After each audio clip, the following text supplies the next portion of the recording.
Bonjour et bonsoir à toutes et tous. Bienvenue à cet événement public du Centre en études genre de l'UNIL. Je suis Sébastien Chauvin, co-responsable du Centre en études genre. Si vous voulez suivre nos activités, eh bien, je vous invite à regarder nos comptes Twitter, Facebook et puis les fils sur notre site internet, sur le site de l'Université de Lausanne. Alors aujourd'hui, le SEG a l'honneur et le plaisir de recevoir la journaliste Maya Mazoret. Journaliste à GQ Magazine depuis une décennie, podcasteuse, Maya Mazoret a littéralement défrayé la chronique lorsqu'il y a 3 ans tout juste, elle est devenue Madame Sexualité du journal Le Monde. Et depuis, tous les dimanches, ses chroniques sur la sexualité de ses contemporains sont lues par plusieurs millions de personnes à travers la France et au-delà.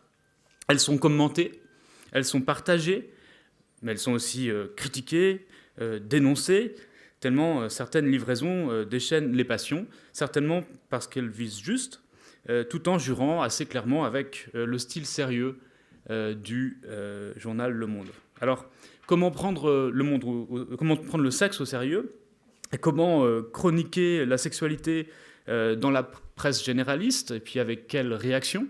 C'est la question à laquelle va répondre aujourd'hui Maya Mazoret, et je vous demande de l'accueillir chaleureusement.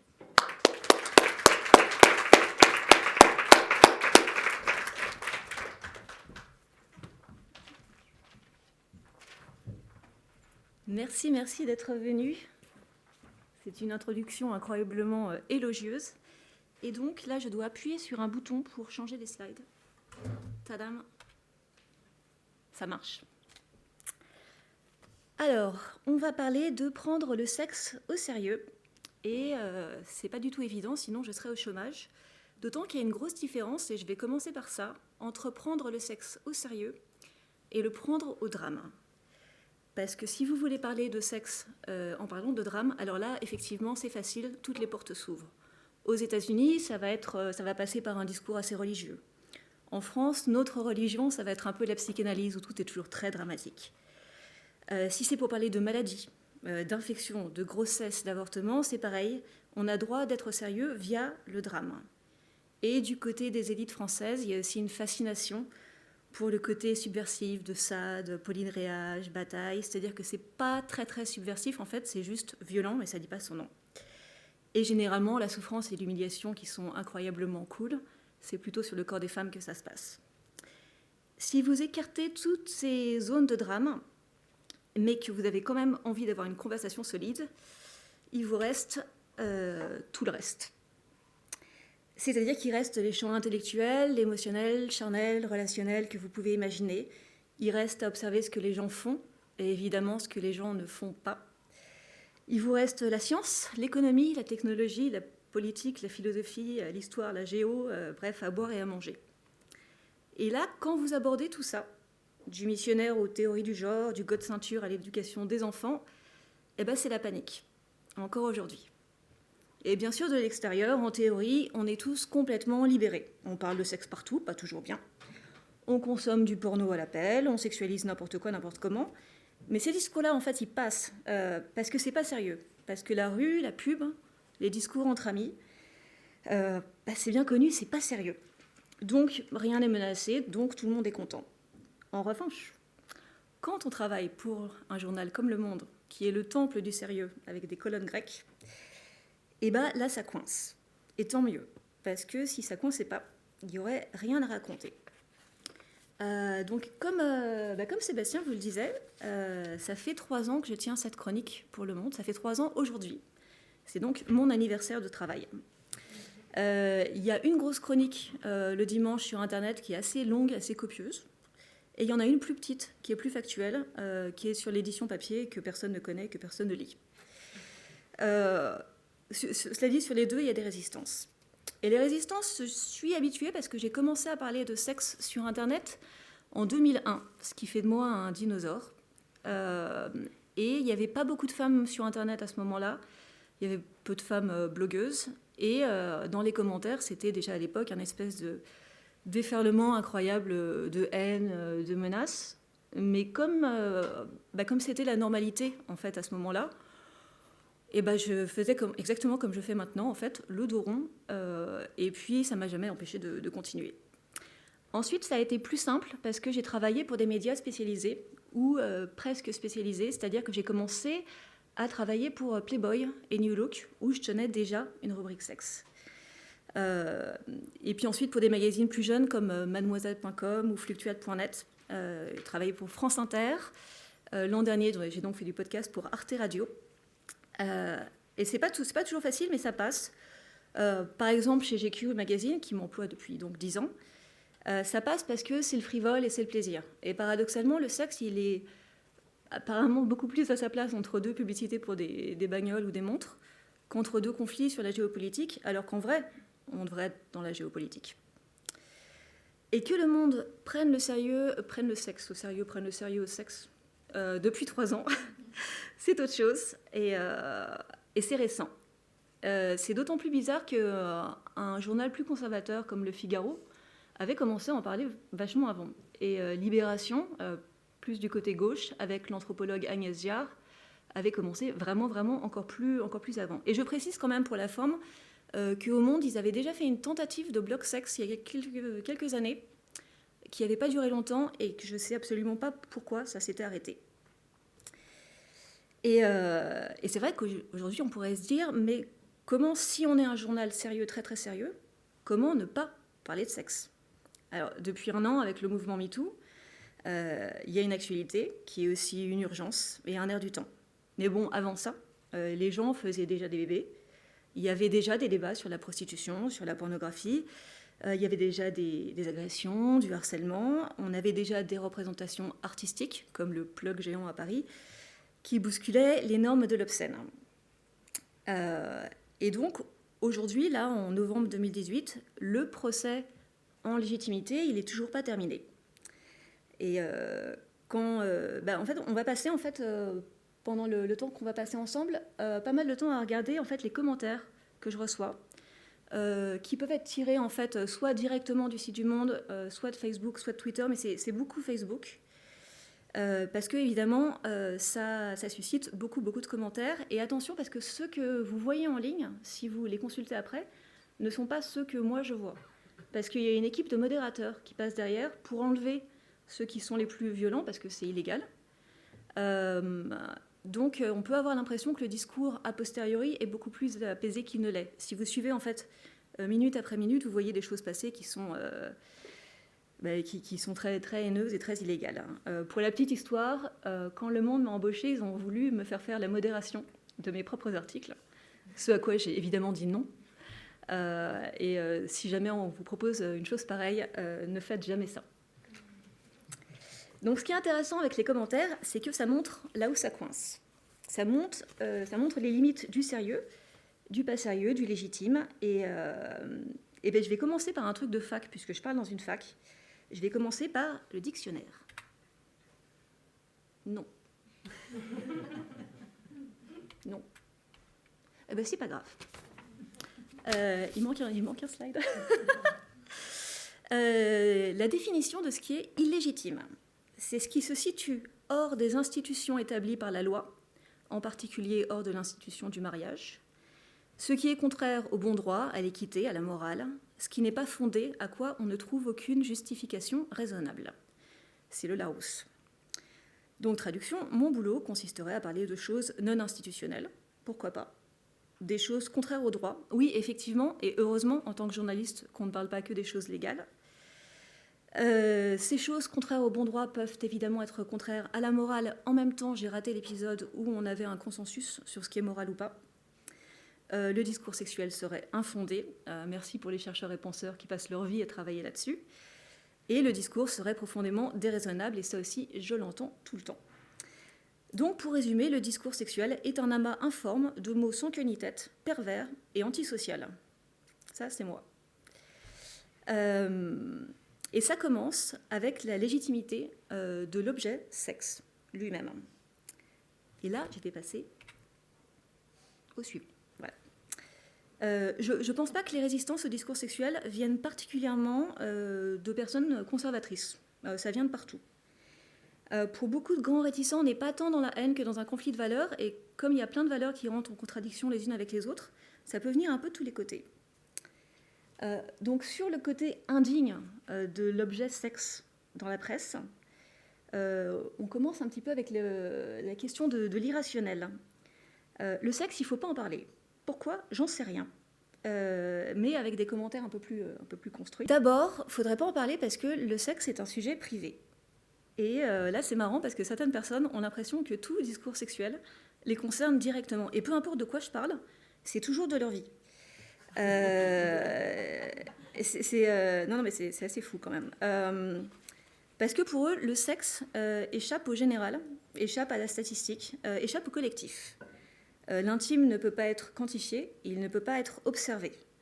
Et c'est une réponse quasiment religieuse, le sexe serait justement ce qui échappe complètement au discours. Sauf que pas du tout. Et je vais vous donner un exemple concret, parce que les gens me demandent des chiffres tout le temps, mais après ils ne sont pas d'accord quand je les donne. Donc quand je leur parle de la taille d'un pénis en érection qui est 13 cm, j'ai quand même beaucoup de gens qui me disent non. Et je leur dis, si. Et là, j'ai des hommes qui me disent, mais non, le mien en fait 14, donc les pénis font 14, tous. Et je leur explique que ce chiffre-là sort d'une étude transnationale métadonnée sur 15 000 pénis de plein de pays. Et c'est pas grave.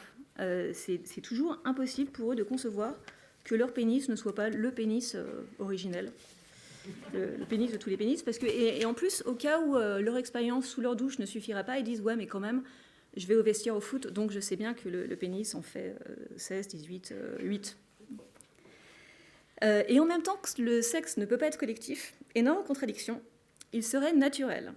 Donc, quelque part, intégralement collectif, puisqu'il serait jusque dans notre ADN, avec une manière de faire, une seule, naturelle, qui fonctionne pour tout le monde et qui serait complètement imperméable à la culture. Et encore aujourd'hui, certains de mes lecteurs me disent que, évidemment, si on abandonne des bébés dans une forêt, ils vont faire l'amour à 17 ans et 8 mois dans la moyenne statistique, et ils vont réécrire le Kama Sutra dans le même ordre que celui qu'on a. Et là, je me moque, mais je ne me moque pas de ces personnes. Je me moque d'une société qui décide que ce n'est pas important d'éduquer les gens sur ces problèmes-là. Donc, ce n'est pas de leur faute. Ensuite, je crois que c'est une slide que je n'ai pas vue passer, donc tant pis. Il y a la réaction de « c'est pas élégant de parler de sexe ». Alors, heureusement qu'on ne demande pas d'être élégant et classe à tous les journalistes, sinon ceux qui parlent des marchés financiers seraient mal barrés. Et ne parlons pas de ceux qui traitent de la guerre en Syrie, ou alors il faudrait que les gens s'habillent très élégamment en Syrie pour qu'on parle d'eux. Et là, on est dans une autre forme de subjectif total, parce que justement, si on admettait que le sexe demande des compétences et qu'il faut les connaître, alors on pourrait commencer à parler d'élégance. Et on pourrait avoir des compétitions de sexe à la télé, comme des trucs de patinage artistique, avec des beaux habits, avec des figures imposées, avec des figures artistiques, avec des juges qui sauraient reconnaître une superfellation. Et je plaisante pas du tout, parce que non seulement ce serait très divertissant, mais ce serait utile. Troisième grosse raison pour laquelle ça ne passe pas, le sexe est un truc de nana. Vous le savez déjà sans doute parfaitement, mais comme le point de vue dominant, c'est le point de vue de l'homme hétérosexuel, le sexe consiste à interagir avec une femme. Du coup, cette relation à la féminité, au joli, au désirable, fait de la sexualité un truc frivole par définition. On notera d'ailleurs qu'en ce moment, il y a toute une déferlante d'informations, de documentaires, d'études sur la sexualité des femmes, et uniquement des femmes, parce qu'elle est perçue comme plus mystérieuse, comme incompréhensible. Alors que moi, évidemment, mais qui ne suis pas neutre, j'aurais beaucoup plus envie qu'on me parle de la sexualité des hommes, qui, à titre personnel, m'intéresse plus. Ça commence à changer. Là, depuis quelques mois, on a un podcast par jour qui se crée sur les virilités, les masculinités. Donc, on va rebalancer complètement tout ça. Notons que dans la presse sérieuse, le sexe n'est pas le seul sujet féminin qu'on n'évoque pas. Par exemple, ça fait seulement quelques mois que Le Monde traite de la parentalité, de comment élever ses enfants, alors que 90% des Français font des enfants, et que les hommes aussi en font. Et il y a toujours du monde pour parler de foot et de bagnole, mais il n'y a pas grand monde pour parler de couture, comme si c'était moins légitime que les bagnoles. Et évidemment, le sérieux est une affaire politique, et quand c'est politique, c'est aussi une affaire sexiste. Ce qui nous emmène au point suivant. Le sexe est disqualifié parce que c'est un sujet pratique et physique. Et je ne sais pas comment ça se passe en Suisse, mais en France, on n'aime pas trop quand c'est trop pratique. Parce que c'est un peu plus corporel, et une fois encore, quand on est dans le corporel, on est un peu dans le truc de gonzesse. Alors que les hommes sont de purs esprits, comme chacun sait. Et puis c'est les corps, en général, de façon qu'on ne prend pas au sérieux. Et même chez les personnes qui font vraiment attention au plaisir, au bien-être, eh ben, ce ne sera pas forcément lié au sexuel. Et quand c'est lié au sexuel, ce côté de prendre soin de son plaisir, dans ce cas-là, pourra éventuellement esquiver le côté intellectuel des choses. Il y a rarement le fromage et le dessert, en fait. Ensuite, le sexe n'est pas un vrai sujet. Parce que le vrai sujet, c'est l'amour. Et ça, je crois que c'est... Tadam, la slide que vous avez tous déjà lue depuis un moment, donc c'est parfait. Et donc là, les gens ne veulent pas savoir, parce que pour eux, sur le sexe, on ne peut pas savoir. Il n'y a pas de mécanique, il n'y a pas d'anatomie, il n'y a pas de sociologie, il n'y a que de l'émotionnel. Et là, vous connaissez le dicton, l'enfer est pavé de bonnes intentions. J'irai certainement en enfer, je vous dirai ça plus tard, du coup. Mais en attendant, les mauvais articles sont pavés de bons sentiments, parce que les bons sentiments oublient les mauvais sentiments, l'absence de sentiments, les sentiments qui changent, les sentiments inconscients et tout le reste. Deuxième grosse catégorie pour laquelle, sur laquelle les gens bloquent, le sexe serait un sujet fondamentalement dangereux. Ça commence évidemment avec la religion. Voilà. Bon, alors, là, effectivement, bon, ça, vous y attendez, donc je ne vais pas m'attarder dessus. Je n'ai pas le temps et je ne suis pas qualifiée pour vous faire un cours sur l'histoire des religions. Mais bon, c'est l'imaginaire classique des parties basses, physiquement, donc moralement, le truc un peu fangeux, humide et puis brûlant à la fois. Ce qui nous amène au point suivant, la protection des enfants. Est-ce que ça va marcher ? Yes. Il faut taire le sexe pour protéger les enfants. Et là, les gens ne vont pas trop s'embarrasser de cohérence ou d'arguments qui tiennent la route. Plutôt que de prendre le risque qu'un enfant tombe sur mes chroniques, il faut arrêter de les publier. Ça s'appelle la technique de la terre brûlée ou l'autodafé.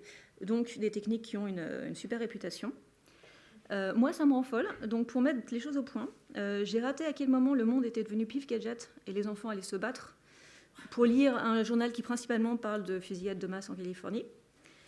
Deuxio, moi j'en ai marre en tant qu'adulte de vivre de plus en plus dans un monde qui est fait pour les enfants, parce que c'est encore et toujours le même argument qu'on nous sort pour censurer les musées, pour censurer les réseaux sociaux, pour censurer des livres. Faut protéger les enfants, et en même temps, j'ai pas l'impression qu'on les protège tant que ça de la maltraitance. Sur la pornographie, on a complètement lâché l'affaire, manifestement. Et si on se préoccupait vraiment des enfants, on commencerait par faire un petit peu plus d'écologie. Et même si des nourrissons tombaient sur des discours sexuels, les enfants ne sont pas endommagés par des idées ou par des statistiques. Par contre, ils sont endommagés par la lâcheté.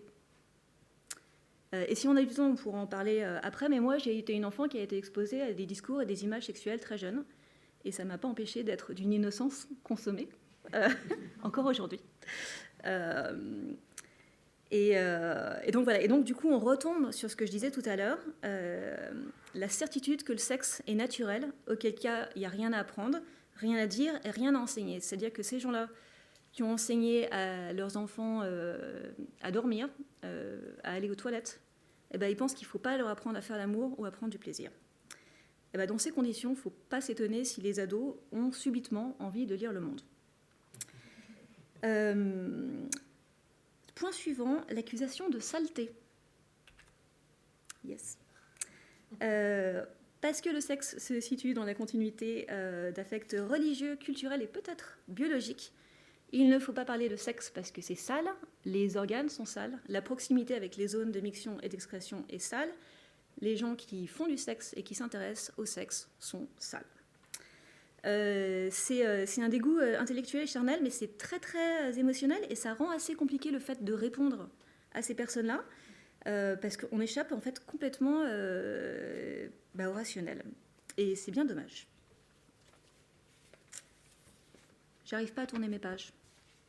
Hop. Alors, point suivant, grosse catégorie, le sexe, il ne faut pas en parler parce que le sexe, c'est trop rigolo pour qu'on en parle. Voilà. Et effectivement, comment prendre au sérieux un truc aussi rigolo que le sexe Et comment ne pas trouver le sexe risible, surtout quand on est français. Parce que dans mon pays, avec la fameuse gauloiserie française façon Rabelais, le fait de rire du sexe devient un outil de rayonnement culturel qui est au même niveau que le Louvre ou les plats en sauce trop gras. La dérision est évidemment une stratégie d'évitement qui permet de s'en tirer à meilleur compte que quand on oppose un refus direct à un discours. C'est-à-dire qu'on se permet de disqualifier un champ intellectuel, mais sans passer pour un réac. Du coup, c'est pratique. Il y a donc une grosse partie des lecteurs que tous les sujets abordés font rire à chaque fois et qui mettent plein de smileys, de grands sourires. En outre, c'est pas toujours si drôle que ça, parce que énormément de lecteurs utilisent mes articles pour faire du slut shaming, c'est la culpabilisation des salopes ou des salopios en version mâle. C'est-à-dire que là, en fait, les gens mettent le nom d'un de leurs amis ou de leurs collègues sur généralement les articles qui traitent de pratiques qui sont subversives. Il y en a beaucoup plus quand je parle de pénétration de l'urètre ou de sodomie. D'un seul coup, t'as tout le monde en train de dire « Ah, ça c'est pour toi. Ah, ça c'est ce que tu fais. » Et évidemment, quand on tag quelqu'un, ensuite ça apparaît sur leur mur Facebook. Et pour moi, évidemment, c'est très problématique de savoir que chaque semaine, mes articles sont utilisés pour se moquer d'autres personnes qui n'ont rien demandé. Et il faudra que j'en parle, mais effectivement, ces commentaires-là ne sont pas modérés. Donc ça fait des espèces de lignes comme ça, infinies, de gens qui se taguent mutuellement.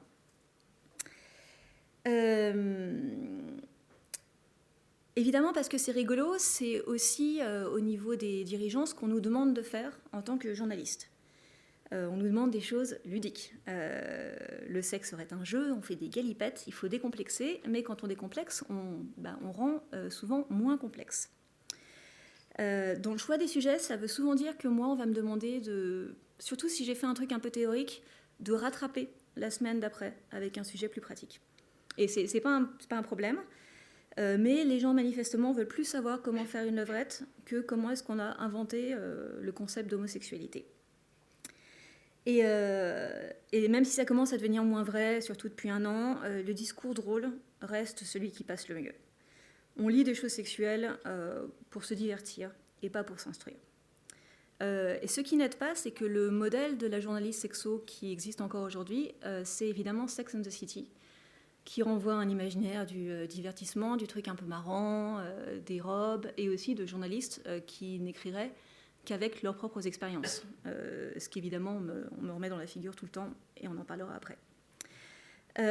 Du coup, j'ai plein de gens qui me disent « Mais ça doit être vraiment drôle pour toi de faire ce métier et de traiter de choses aussi légères. » Sauf que ça fait 1 an que c'est le drame total. Et effectivement, moi, quand j'ai commencé ma carrière, c'était léger. Mais il faut faire attention à l'humour. Je ne sais pas si vous avez... Enfin, j'imagine que vous avez entendu parler de la comédie stand-up Nanette, qui a cartonné sur Netflix il y a quelques mois. Et c'est une humoriste qui raconte qu'elle va arrêter de faire de l'humour parce qu'elle s'est rendue compte que faire rire de sa condition de femme lesbienne, entre autres, c'était aussi une manière de s'excuser et d'exister. Et c'est bien d'utiliser l'humour. Et moi, en tant que jeune féministe, j'ai aussi été, parce que c'est aussi ma personnalité, bien sûr, assignée à toujours être la nana marrante qui va faire passer le message un peu mieux. Mais la colère, c'est utile. Et la colère, c'est légitime. D'autant que l'humour est très souvent utilisé pour faire passer des discours de haine ou de disqualification des luttes contemporaines. Donc sur le harcèlement, les humiliations au boulot, les menaces sur les réseaux sociaux, les bobonnes qui restent à la maison, la charge mentale, c'est toujours non mais je plaisante, c'est juste une manière de parler, on ne peut plus rien dire, c'était pour rigoler. Donc c'est de l'humour, mais des fois c'est pas si drôle que ça. Donc le sexe en lui-même, dans les médias, est problématique. Mais ce qu'il est aussi, c'est la question de la personne qui porte ce discours sexuel. A priori, c'est facile. Tout le monde est légitime pour parler de sexe, y compris ceux qui n'en font pas. Parce que plus on est nombreux à parler, plus la connaissance avance, plus on s'expose à des idées nouvelles, plus on apprend la tolérance, plus on résout le conflit palestinien. Sauf que ça ne marche pas comme ça. Donc le point suivant, c'est qui a le droit de parler de sexe. D'abord, il y a la question du journal qui porte le discours. Je suis hyper contente quand ça marche maintenant. Je vous apprends rien, toutes les publications ne se valent pas. En France, Le Monde, c'est considéré comme le journal pas trop partisan, un peu de gauche, un peu de droite, c'est écrit petit, il n'y a pas d'image, donc c'est très sérieux. Ça veut dire aussi que les lecteurs se projettent dans une idéalisation du journal. C'est-à-dire que ce n'est pas forcément ce qu'ils ont envie de lire, mais c'est ce qu'ils liraient s'ils étaient la personne idéale qu'ils aimeraient être dans une vie parallèle. Comme si on était un meilleur citoyen si on ne se préoccupait pas de sexualité, par exemple. Donc, le commentaire le plus souvent laissé sous mes chroniques, c'est « Où va le monde ?» Et il y a des gens qui laissent ce commentaire absolument toutes les semaines, qui font la même vanne à chaque fois. Et d'accord, pourquoi pas. Donc pour ces lecteurs-là, on peut parler de sexe, mais pas dans un journal qui s'appelle Le Monde. Et c'est marrant parce que c'est un peu la définition de l'obscène. On n'a pas le droit de mettre au monde avec un petit M. Et c'est assez intéressant pour deux raisons. D'abord parce que ça veut dire que les individus concernés se perçoivent eux-mêmes idéalement comme non sexuels, comme si cette manière d'exister sans corps était plus morale et légitime que les autres.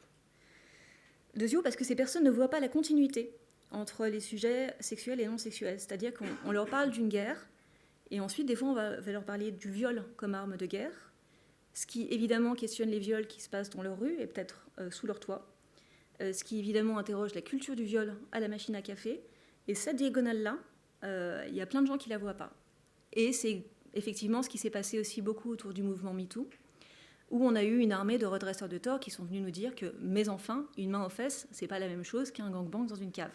Oui, effectivement, personne n'a jamais dit le contraire. Mais il y a encore un gros problème sur le caractère systémique des violences sexuelles.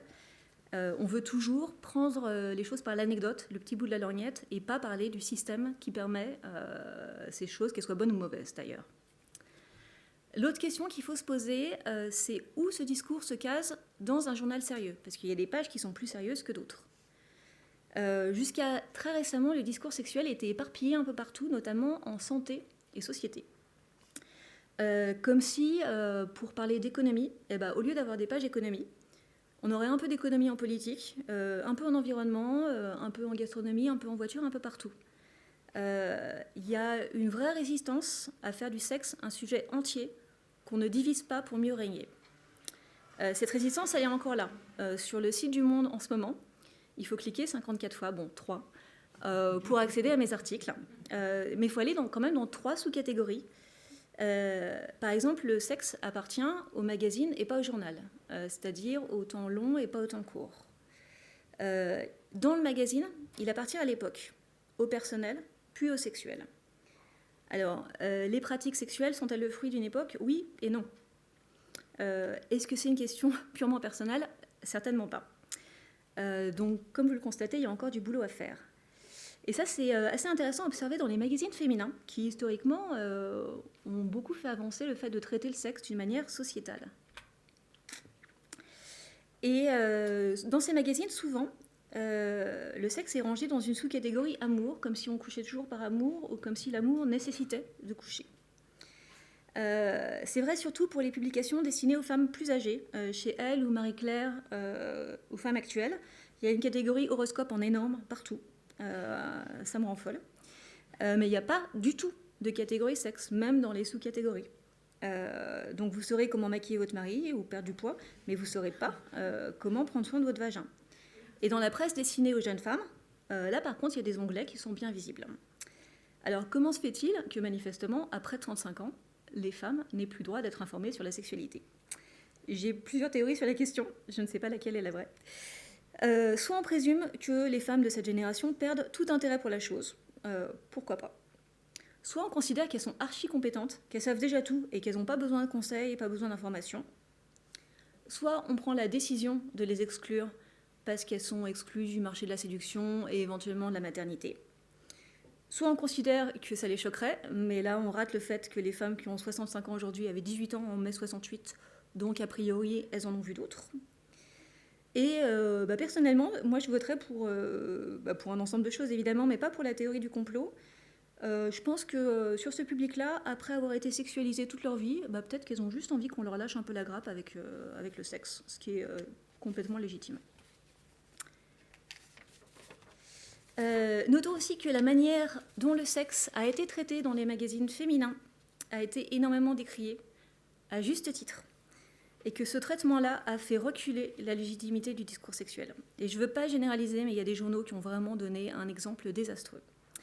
Si vous prenez en compte le mélange entre les titrailles accrocheuses en couverture, le contenu avec plein d'injonctions, extrêmement paternalistes, avec une obsession pour le plaisir masculin, vous commencez à entrevoir le problème. Et je rappelle que ce sont ces journalistes-là qui ont inventé la technique du battement de paupières sur le scrotum, et je ne plaisante pas, et qu'elles ont également promu les fameuses positions permettant de stimuler son clitoris en le frottant contre l'os pubien des hommes. Donc ça fait longtemps que je ne lis plus de magazines féminins, mais quand j'étais plus jeune, ce sujet qui était considéré comme non journalistique était aussi traité de manière non journalistique. Il n'y avait pas d'études, il n'y avait pas de statistiques, il n'y avait pas de citations tirées de la littérature spécialisée. Il y avait seulement du témoignage, et une fois encore, on parle des individus et pas des systèmes. Pour la petite anecdote, j'ai travaillé une fois pour Marie-Claire, pour ne pas les nommer, et on m'a demandé d'inverser le contenu d'un témoignage pour que ça rentre mieux dans ce qu'on voulait raconter. Et donc ça vous donne une idée du professionnalisme délirant de ce que c'était il y a 15 ans. Et évidemment, les lecteurs et les lectrices ne sont pas stupides. Et si on leur montre jamais d'exemples positifs de journalisme bien fait, ils ne vont pas avoir des attentes élevées. Et c'est la même chose pour les chefs de rubrique et les éditeurs et éditrices en chef. Au lieu d'accuser les journalistes de mal faire leur boulot, on accuse les lecteurs d'avoir aucun standard, ou alors on accuse le sexe d'être un mauvais objet. Et ce qui est le pire, c'est que même comme ça reste rentable. Le sexe fait vendre, le sexe fait cliquer, et c'est pernicieux parce que finalement le pouvoir d'attraction du sexe est aussi une des raisons pour laquelle il a été si maltraité dans le journalisme. Parce que pourquoi faire bien quelque chose qui marche très bien quand on le fait mal ? On ne va pas s'embêter pour la beauté du geste, et en plus, comme ça on n'a pas de spécialiste, c'est pratique. Donc c'est évident que moi, quand je passe après, des fois, j'ai l'impression de revenir de très loin. Et ce qui me permet d'aborder mon passage préféré de cette conférence, celui où je parle de moi. Celui qui me permet de parler de qui a le droit de parler de sexe. Voilà. Déjà, pour certains lecteurs, il ne faudrait pas que ce soit un métier. Le simple fait que je puisse être payée à faire ce boulot rend furieux certaines personnes qui m'envoient en plus des fois des lettres écrites, manuscrites, pour me dire que vraiment, vraiment, ça, c'est pas possible.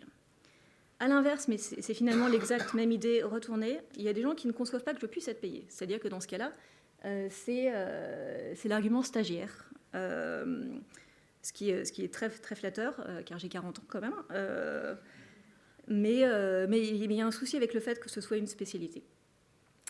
Ensuite, évidemment, je suis une femme, et être une femme, c'est compliqué. Évidemment, comme tous les discours, le discours sexuel a longtemps été masculin. La chasse gardait de grands savants avec des mots de 5 syllabes.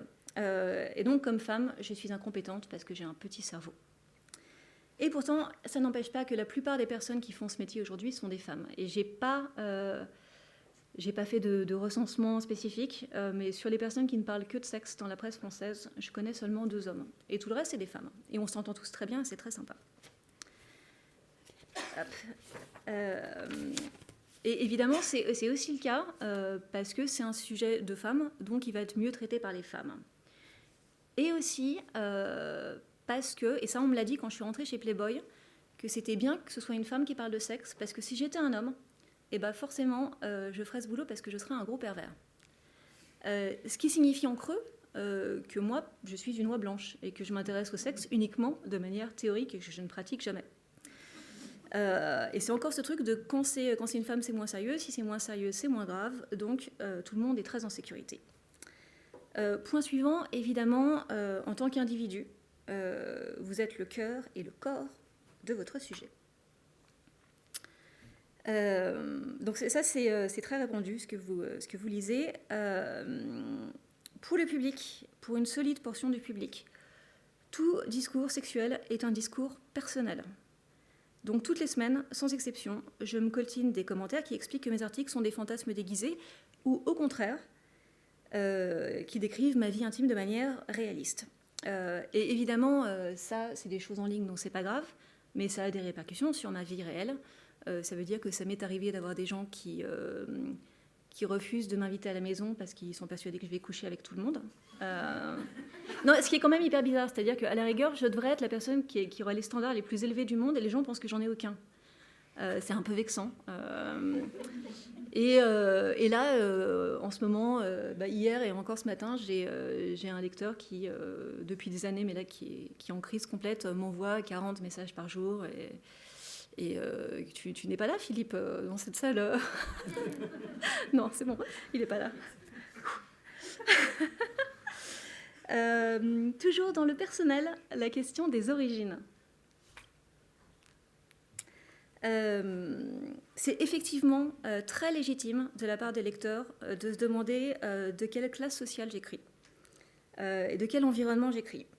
Certains commentaires font donc état d'une division de la sexualité entre province et capitale, entre l'élite et le peuple, avec l'idée quand même qu'il y aurait une bonne sexualité simple, de bon sens paysan.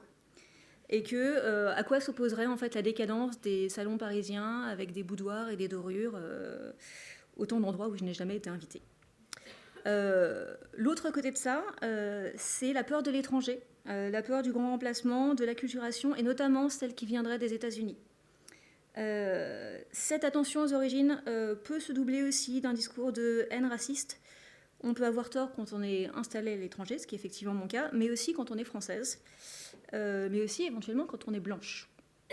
Ça arrive aussi. Point suivant, le féminisme. J'ai fait une sélection parce que là, j'en avais vraiment des tonnes. Je ne me suis jamais cachée de mon engagement féministe que j'ai commencé très jeune. Il ne manquerait plus que je me cache. Donc, je dirais que ça génère quand même le gros des messages désagréables que je reçois. Et c'est très prévisible. C'est le backlash de Suzanne Faludi. Ça fait des siècles qu'on connaît le phénomène. Il y a un truc de balancier, et maintenant que le féminisme devient de plus en plus cool et que tout le monde est un peu féministe, ça devient aussi plus facile de supporter ce genre de choses, et je suis beaucoup plus soutenue par d'autres lecteurs que je remercie. Autre point de la personnalisation du discours, la beauté, ou plutôt la laideur. Parce que si on parle de sexe quand on est belle, évidemment, on le fait d'un point de vue de privilège. Si on parle de sexe quand on est moche, on est revancharde. Et moi, chez GQ, en fait, ça m'a été dit en face. C'est bien parce que je suis un peu la girl next door, c'est-à-dire que ça va. Les lecteurs peuvent projeter sur moi quelques fantasmes, mais en même temps, ils ne sont pas intimidés parce que je ne suis pas trop belle. Merci. Mais je le prends complètement comme un compliment. Et effectivement, je suis employée pour faire ce métier parce que j'écris des articles somptueux, mais aussi parce que je suis une femme moyenne et que je ne défends pas des idées qui sont complètement hors de la norme. Et je ne suis pas sûre que si j'étais, mettons, lesbienne, noire, handicapée, on me laisserait avoir ce job au monde ou ailleurs. Donc il y a une question de privilège, absolument. Donc, pour résumer les points précédents, il est impossible, pour parler de sexe, d'être une femme, éventuellement pas une femme d'ailleurs, une française, une pas française, une bourgeoise, une féministe, un individu, une travailleuse, une personne avec un visage de Fernandel, tout en parlant de la sexualité en général. Mais évidemment, là où c'est rigolo, c'est qu'on ne peut pas non plus être un pur esprit. Donc il y a toujours un rapport avec le corps. Juste pour dire, sur les commentaires, moi je les collectionne depuis des années en fait, parce que je les trouve très intéressants. Et j'ai laissé les noms parce que c'est que des commentaires qui ont été laissés sur des plateformes publiques. Je reçois aussi une grosse correspondance privée que du coup je garde privée et qui des fois n'est pas piquée des hannetons. Évidemment, donc, toutes les chroniques ne suscitent pas le même nombre de commentaires et les mêmes réactions. Les articles qui sont plus lus, paradoxalement, peuvent être les moins appréciés. Il y a du hate reading, ça veut dire qu'on aime lire les choses qui nous énervent et qui nous exaspèrent. Donc il y a un peu ça qui joue aussi. Voilà, fin de la digression. Donc maintenant, point suivant, pourquoi il y a de telles résistances. Qu'est-ce que ça raconte? On a vu comment ça coince, avec qui ça coince, mais pourquoi ça coince. Donc déjà, il y a ce truc d'individu contrarié par les grands nombres qui ne veut pas être noyé dans la masse, je ne suis pas un numéro. Ce truc de contestation des faits, de la statistique, mais il y a des gens qui croient que la Terre est plate, et ça marche aussi en sexualité. Donc la question, c'est à qui profite le fait que le sexe ne puisse pas être pris au sérieux? Toujours pas. D'accord, ok, bah c'est pas grave.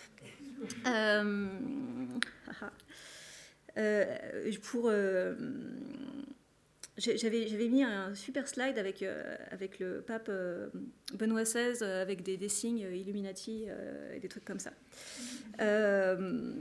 pour savoir à qui profite le crime. Donc je ne vous fais pas un cours de sociologie, mais évidemment, toujours aujourd'hui, les personnes qui prennent des décisions sont quand même principalement des hommes assez âgés. Et je ne sais pas si vous avez remarqué, mais il y a beaucoup des commentaires que j'ai mis qui ont des pseudos masculins, et c'est pas moi qui ai fait une sélection spécifique, c'est une réalité. Sans surprise, ceux qui veulent faire taire le discours sexuel sont ceux que le système en vigueur privilégie, à deux titres. C'est-à-dire que parce qu'ils et elles sont privilégiés, ils estiment qu'il n'y a rien à dire sur la sexualité. Ils sont dans la norme, pour eux, tout se passe naturellement, rien ne peut se passer autrement. C'est pas seulement la tolérance qui pose problème, c'est aussi un truc d'empathie, c'est-à-dire qu'ils n'arrivent pas, pour ces personnes-là, à se mettre dans la peau d'une lesbienne, d'un trans, de bisexuel. Et parce qu'ils sont privilégiés, ils ont intérêt à maintenir un statu quo sans venir le questionner, parce qu'évidemment, si on questionne, on menace. Ce qui pose la question à 10 000 $ de la journée: qu'est-ce que veulent les hommes hétérosexuels qui n'ont aucune empathie? Et voilà, et c'est donc pas tous les hommes. C'est vraiment... voilà, hashtag not all men. Ils veulent, à mon avis, un accès illimité à du soulagement sexuel pas compliqué. Ils veulent de la quantité sexuelle, ils veulent pas de la qualité. Et les questions qu'on me pose, qu'ils me posent, c'est comment avoir plus de partenaires, mais pas des partenaires plus jolis ou plus malins. C'est comment donner plus d'orgasmes, mais pas de meilleurs orgasmes. Ils me demandent comment tenir plus longtemps, souvent. Et quand je réponds que c'est pas forcément le truc le plus intéressant, ils me disent « Ouais, non, c'est pas intéressant, mais comment je tiens plus longtemps ?» Jamais, au grand jamais, un lecteur, homme, ne m'a demandé comment avoir de meilleurs orgasmes. Ce qui sera un bon début.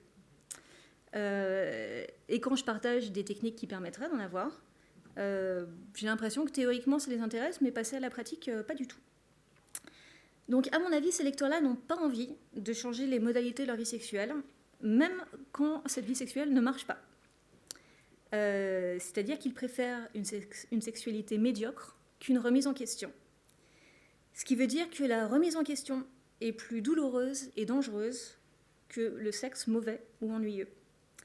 Ce qui veut dire que notre cerveau et nos préconceptions sont plus sensibles que nos organes génitaux. L'autre explication, c'est qu'on est tout simplement incroyablement paresseux.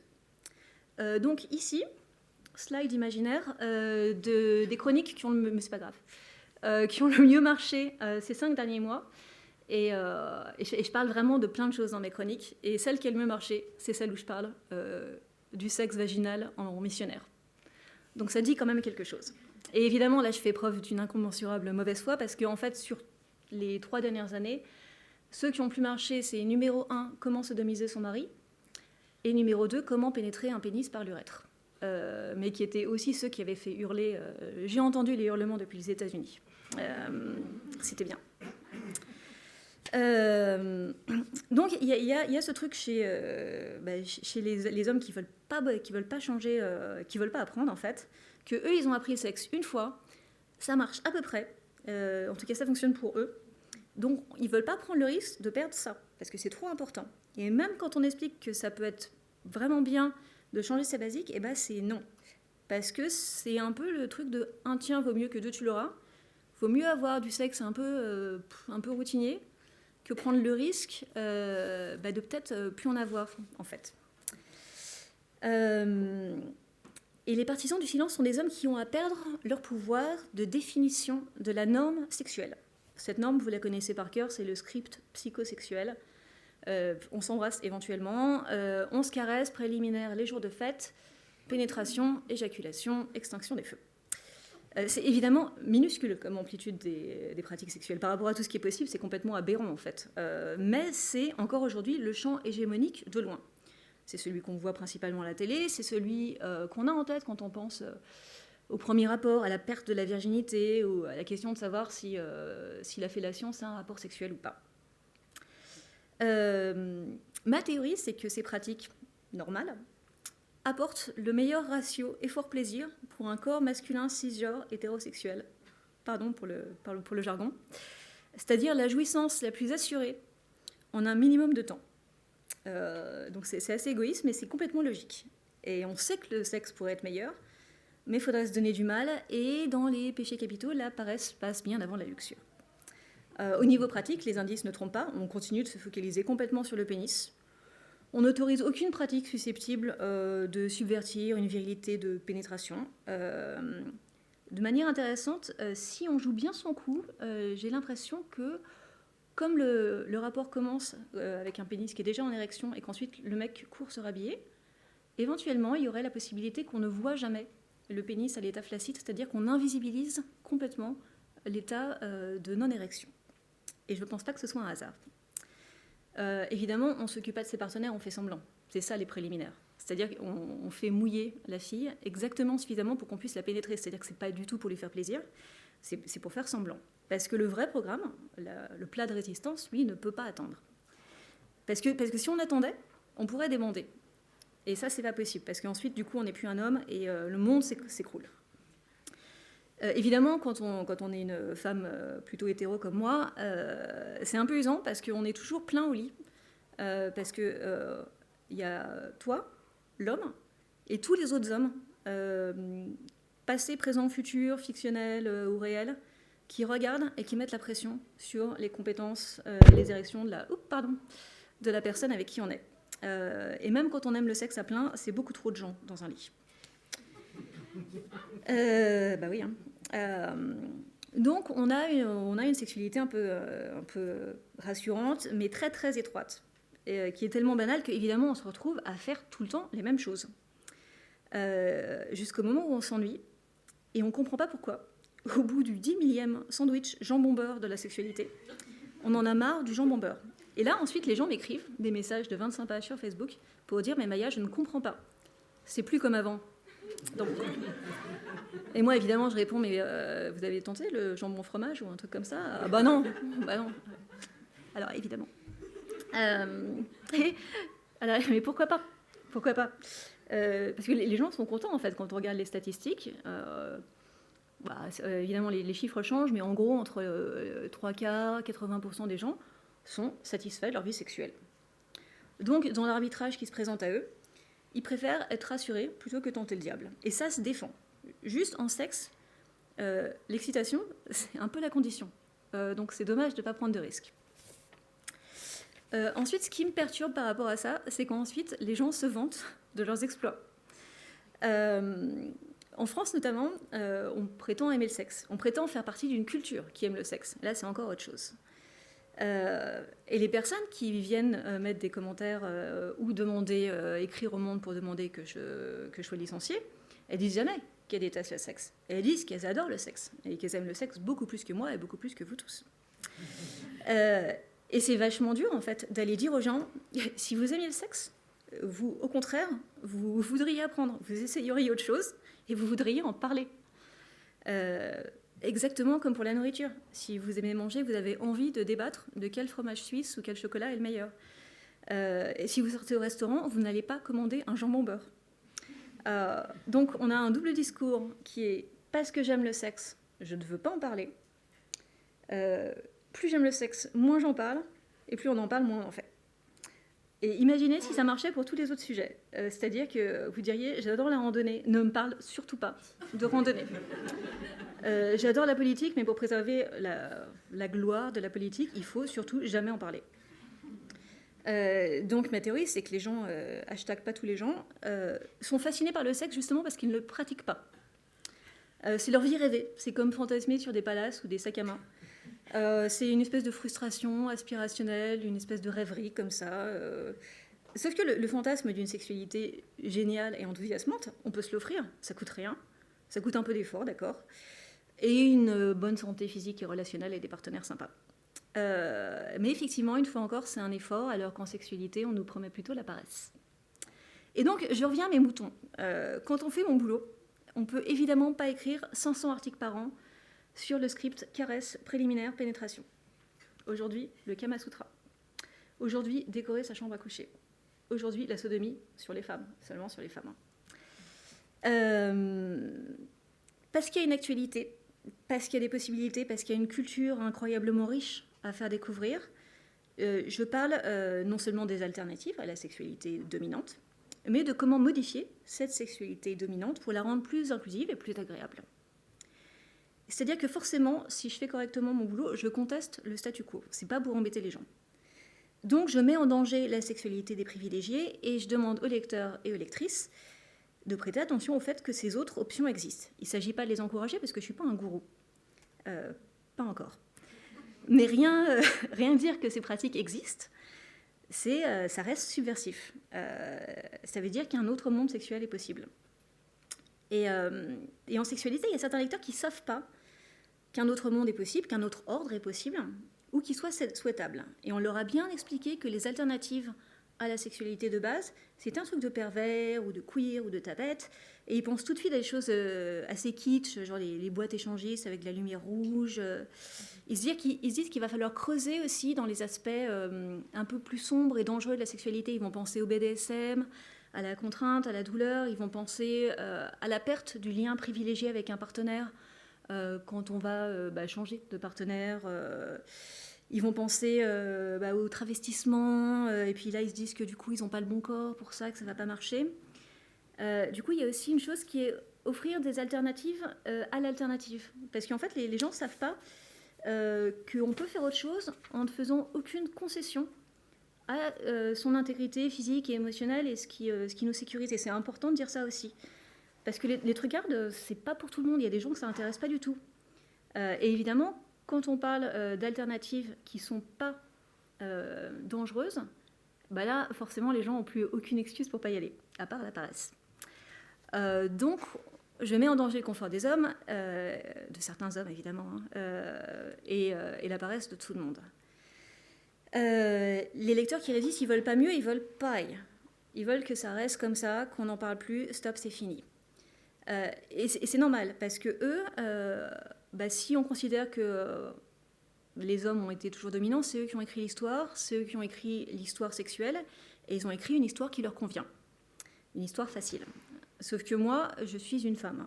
La sexualité qui m'est offerte dans sa version basique, elle ne m'intéresse pas et je la trouve nulle. J'ai intérêt à la contester et je ne vais pas écrire contre mon intérêt. Donc je vais continuer comme ça et il se trouve que l'histoire, ça serait écrit très bien. Parce que c'est mouvant. À ce titre, les gens qui laissent ces commentaires ont raison de se méfier. Si on prend la sexualité au sérieux, elle menace obligatoirement l'ordre dominant. Il va falloir être vulnérable non seulement dans son corps, par exemple en acceptant d'être un partenaire réceptif, mais aussi dans l'image qu'on a de soi-même. Et ça, c'est très dur. Et bien maintenant, en route vers la conclusion. Donc le discours sexuel, il avance, il n'y a pas de problème. Et parce qu'il avance, il y a des blocages. Voilà, donc ça, c'était l'instant porte ouverte de cette conférence. Mais du coup, on commence à sortir de la prophétie auto-réalisatrice qui nous pourrissait le terrain jusqu'à récemment. C'est pas sérieux, donc on n'en parle pas. Mais parce qu'on n'en parle pas, ça ne devient jamais sérieux. Et c'est la même chose pour les gens qui estiment qu'au sujet du sexe, il n'y a rien à dire. C'est sûr que si on n'essaie pas de se renseigner, effectivement, il n'y a rien à dire.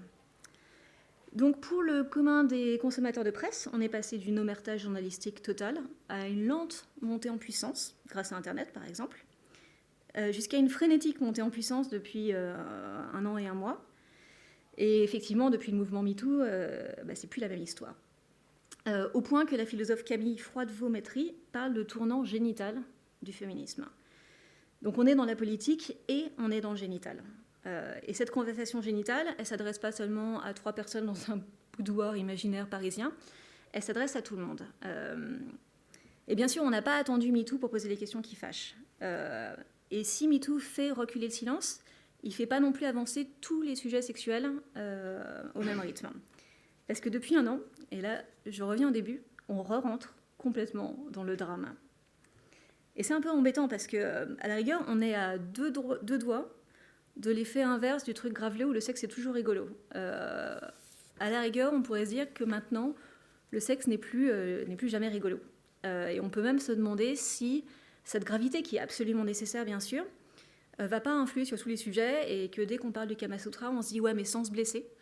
Et que dès qu'on parle de sextoy, on parle de viol par sextoy. La dramatisation des enjeux, on en a eu besoin et on en a encore besoin. Mais évidemment, parce que c'est dramatique, ça produit des crispations. Et évidemment, quand on est crispé, ça produit de la violence. C'est ça ? Ouais, oui. Folie meurtrière. Alors, qu'est-ce qu'on fait avec ça ? Comment on l'encaisse ? Comment on répond ? Est-ce qu'on répond ? Là, bon, il faudrait une conférence de 4 heures. J'ai déjà incroyablement dépassé. Mais là, si je peux, si vous prenez part à ces débats, un conseil personnel qui est peut-être pas juste, prenez pas trop de temps à faire du micro-chirurgical parce que il y a beaucoup d'intellectuels qui réagissent systématiquement quand ils sont attaqués. Et du coup, la polémique devient un sujet en soi. Et on le voit avec... alors moi, j'ai mis Michel Onfray, Alain Finkielkraut et Rokhaya Diallo, mais Sébastien conteste Rokhaya Diallo. Mais enfin voilà, peu importe. Effectivement, ça crée de la polémique. Et à un moment, c'est vrai que ça évite en fait de prendre un petit peu de recul et de prendre un petit peu de hauteur par rapport à tout ça. Le discours sexuel, il va se jouer sur le très long terme et sur des grandes diagonales. C'est-à-dire qu'on n'est pas juste en conversation avec Loulou Kader ou avec David Durocher. On est en conversation avec des idées, avec des luttes, avec de l'histoire, avec des souffrances aussi. Et ça se gagne évidemment non seulement en étant chroniqueuse, mais en produisant du discours tout le temps, en faisant de l'art, en élevant ses enfants, en soutenant des associations et en prenant sa part de charge mentale au domicile et dans l'espace public. Mais en tout cas, ce qui est sûr, c'est que ce combat-là, il se gagne, contrairement à toutes les personnes qui veulent toujours vous faire croire que c'est comme ça, c'est la fatalité, il y aura toujours des viols. Non, évidemment que non. Donc les horreurs qui sont écrites là, elles ne sont pas déprimantes. Elles sont encourageantes. Elles montrent que le discours est entendu, même si les gens ne comprennent pas toujours.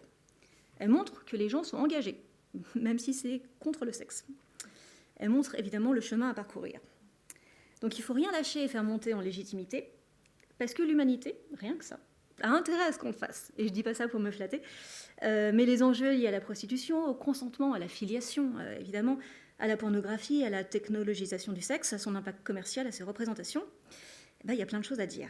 Et si on ne parle pas de sexe aujourd'hui, et hier et demain, on ne parle pas d'actu. Donc on n'informe pas les citoyens, donc on affaiblit la démocratie, parce que la démocratie doit gérer ses enjeux tous les jours. Et quand même, il faut le mentionner, il faut en parler, parce que si on n'en parle pas, il y a moins de plaisir dans la population, et la recherche de bonheur est effectivement une chose complètement légitime. Dans tous les cas, l'indifférence n'est absolument pas une option en ce moment. Et c'est pour ça que nous avons appelé cette conférence « Prendre le sexe au sérieux », parce que le sérieux, comme la liberté, ça se prend. On ne vous donne pas le sérieux. C'est une démarche volontaire, c'est une démarche collective. Et si ce n'était pas déjà le cas avant que vous veniez à cette conférence, c'est maintenant aussi de votre responsabilité et aussi votre sacerdoce. Et j'espère que vous êtes donc bien contents d'être venus. Merci beaucoup.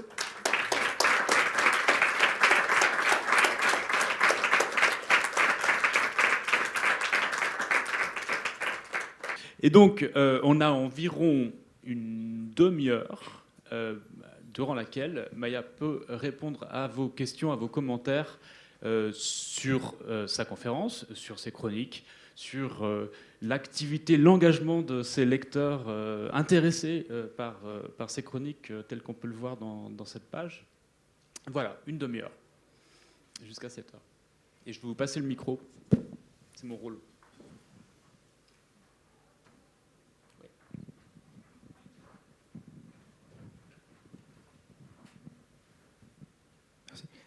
Vous avez dit que vous enlevez des messages, enfin des commentaires qui étaient illégaux. Qu'est-ce que vous en faites ? Est-ce que vous faites des poursuites ? Parce que maintenant, il y a eu un précédent en France où des gens avaient été condamnés justement pour certains commentaires. ou est-ce que vous les laissez juste de côté? Alors, est-ce que ça marche? Oh, miracle. Alors, donc, c'est pas moi qui m'en charge. Mais c'est une équipe de modérateurs.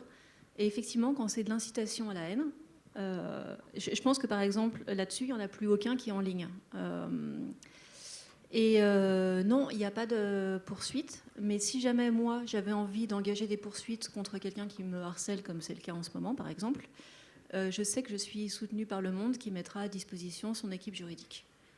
Ensuite, moi, j'ai l'impression que... j'ai pas forcément raison, hein, contrairement à tout ce que j'ai raconté avant, que chaque interaction, en fait, encourage ces personnes-là. Donc, c'est vrai que je suis incroyablement silencieuse en face, parce que je crois que c'est ce qui marche le mieux, vraiment. Et la conversation n'est pas obligatoire. Moi, je ne suis pas payée pour discuter avec les gens, je suis payée pour écrire une chronique. Ensuite, je suis ravie si c'est cordial, mais si ça ne l'est pas, c'est le truc micro-chirurgical dont je parlais à la fin, en fait. C'est pas là que ça se gagne, c'est là qu'on radicalise. Parce que si en plus, on en sait plus que les autres, parce que c'est pas que je sois plus intelligente, c'est que je passe 8 heures par jour à lire des études en anglais avec des grosses statistiques sur la sexualité. Donc quand je réponds avec ce genre d'argument, je peux du coup donner une impression de supériorité et d'arrogance extraordinaire qui va pas convaincre les gens, mais au contraire, qui va les rendre encore plus furieux et encore plus anti-sexe. Et je ne veux pas prendre ce risque-là. Merci, oui, c'est bon. Merci beaucoup, c'était très très intéressant. Il y avait beaucoup de choses. Alors, je ne sais pas si... Hein? Non, on entend. Ouais, on entend. Et donc, j'aurais plein de questions. Je pense que vous avez vraiment aussi, à travers tout un ensemble d'éléments d'analyse, dressé un portrait culturel de la France d'aujourd'hui à travers son rapport à la sexualité. Donc ma question, elle est un peu là-dessus, parce que, par exemple, dans l'histoire de la dramatisation, et je retrouve aussi un travers du féminisme peut-être français par rapport à la conception de la violence dans la sexualité, qui selon moi est aussi liée à une histoire propre du féminisme, à son rejet de la psychanalyse pour une de ses parties et tout. Donc il y a des choses qui sont très françaises. Et je me disais, est-ce que vous avez peut-être la possibilité de mettre ça en perspective avec comment ça se passe dans d'autres contextes nationaux? Alors en plus, vous vivez aux États-Unis, mais pas forcément là. C'est-à-dire, je pense que partout, le sexe est un indicateur d'un certain nombre de rapports de pouvoir dans la société, du rapport à l'intime, au psychique, à plein de choses. Et quand vous regardez ce qui se passe ailleurs, comme on parle du sexe ailleurs, qui en parle et tout, qu'est-ce que ça reflète sur le contexte que vous connaissez le mieux et sur lequel vous écrivez? Oh, oui, j'ai besoin d'une demi-heure pour répondre à tout ça. Alors, effectivement, là, en ce moment, donc, j'habite aux États-Unis, mais avant ça, j'habitais au Danemark pendant 3 ans, ce qui était effectivement aussi un autre contexte sexuel. Et avant ça, j'habitais à Berlin pendant 5 ans. Évidemment, il y a des différences. Ce qui est vraiment très stimulant pour moi, c'est que la conversation sexuelle aux États-Unis est incroyablement agitée, mouvementée, fertile. Enfin, on n'arrive plus du tout à suivre, en fait, tellement il se passe de choses, et notamment sur tout ce qui est intersectionnel. Donc tous les rapports de race, de classe, de sexe, d'orientation, de préférence. Donc ça, déjà, pour moi, être aux États-Unis, effectivement, m'apporte un point de vue sur la France, qui me permet aussi peut-être des fois de moins prendre les choses à cœur. Et puis aussi sur une particularité américaine, j'ai l'impression que on dit toujours les Français ils se plaignent tout le temps, ce qui est vrai. Une partie de la gaieté qui peut ressortir de mes articles, c'est un peu la gaieté et l'excitation constante des fois des Américains qui me portent complètement. Ensuite, sur les statistiques elles-mêmes, il y a un sujet sur lequel les Français sont vraiment différents du reste du monde, parce que sinon, ensuite, effectivement, on est sur des variations, mais qui sont pas énormissimes. C'est sur l'infidélité. Et c'est le premier sujet que j'ai traité pour ma première chronique au Monde. C'était sur le coq français et le cocu français. on est de très loin, enfin, du coup, la France, le pays où l'infidélité est la mieux acceptée, chez qui on ne trouve pas que ce soit immoral. Et je crois que le pays le plus proche de nous, après ça, qui doit être de mémoire l'Allemagne, c'est déjà 30 points plus bas. Donc oui, effectivement, je me sers de mon expérience internationale pour analyser la France. Mais il y a quand même des choses qui, évidemment, se retrouvent. Aujourd'hui, de toute façon, la conversation, elle est globale. Et tant mieux. Mais je serais très curieuse, par exemple, effectivement, de pouvoir échanger avec des experts qui seraient en Chine, surtout avec l'actualité des derniers jours, en Inde, etc. Merci beaucoup. Merci beaucoup pour votre intervention. Je ne sais pas, je pense que ça ne fonctionne pas. En fait, je vous remercie de témoignage que vous venez de faire là, parce que c'est quelque chose qui arrive assez fréquemment, que les journalistes me demandent, en lien avec mes recherches sur l'homosexualité en Suisse, comment ça se fait qu'en Suisse alémanique, donc la pensée germanophone, les gens osent faire leur coming out, notamment les politiciens, plus facilement que dans la Suisse romande. Et en fait, vous me confirmez cette hypothèse sur laquelle je travaille, qu'il y a un côté taiseux de la sexualité, peu importe si elle est légitime ou illégitime, qui est extrêmement fort dans la pensée francophone et qui déborde même très clairement la France, puisque ici en Suisse romande, c'est un petit peu le même phénomène qui se produit. Et je suis extrêmement frappé que dans le fond, vos chroniques, qui ressemblent étrangement à Ruth, à Dr Ruth, qui était dans les journaux allemands, puis suisse alémanique, puis traduit en français, déclenchent une telle quantité de polémiques actuellement en 2018 sur les réseaux sociaux. Je pensais vraiment que le débat était relativement acquis de pouvoir parler de la sexualité. Et décidément, plusieurs fois, quand les journalistes m'interpellent, ils veulent absolument que je me prononce sur un Röstigraben. Plusieurs fois, j'aurais dit que non, il y avait peut-être plus un Rheingraben entre la pensée allemande et la pensée française. Et je trouve que vous alimentez passablement quelques réflexions que j'ai eues ces derniers temps, et je vous en remercie. Oui, cela dit, effectivement, pour définir les contours de là où ça coince, j'ai pas parlé de là où ça coince pas. Donc, il y a plein de commentaires qui sont tout à fait gentils et adorables. Et le simple fait que j'ai ce travail montre bien que ce côté taiseux, effectivement, il existe. Mais par exemple, j'ai discuté de tout ça avec le directeur de la rédaction du Monde, parce que je me suis demandé, en fait, au bout du 100e commentaire où on me dit je me désabonne, c'est fini, et j'écris pour demander à ce que vous soyez licencié. Je voulais savoir ce qu'il en pensait, en fait, parce que j'avais peur de perdre mon boulot. Et il m'a dit non, alors effectivement, aucun problème. Les commentaires sur toutes les plateformes sont devenus complètement hors de contrôle, mais aussi, il disait, sur tous les sujets. Qu'en fait, les experts météo pouvaient se faire complètement insulter parce qu'il n'a pas fait le bon degré, en fait. Donc, c'est pas... Il y a aussi un truc qui est lié au fait de pouvoir râler. Et je crois que c'est Virginie Despentes qui disait au sujet de Twitter que la colère a remplacé le sexe comme excitation parce que ça va plus vite. Et je trouve qu'elle a une bonne intuition là-dessus, en fait, parce qu'il y a des gens, on a l'impression qu'ils attendent la chronique pour se jeter dessus comme un chien attend la charogne. Enfin, c'est complètement extrême ce que je viens de dire, mais non, mais qui a effectivement une jouissance dans la colère. Et puis bon, voilà, tant qu'il y a de la jouissance, pourquoi pas.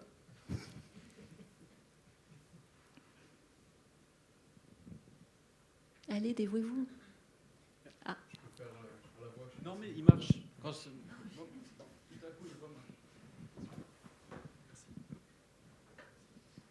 merci beaucoup pour cette présentation. Mais merci d'être venu. À la fin, vous avez brièvement parlé de qu'est-ce qu'on pouvait penser de tous ces commentaires vraiment atroces et que ça pouvait constituer une force. Est-ce que vous pensez à d'autres voies, d'autres pistes sur lesquelles on peut plancher pour justement essayer d'ouvrir ce débat, parce que je pense qu'il est vraiment crucial aussi dans la question du genre et dans la question juste sociétale. Donc est-ce que vous avez plus de palettes, on va dire, de couleurs ? Oui. Je crois que ce que je fais dans mes chroniques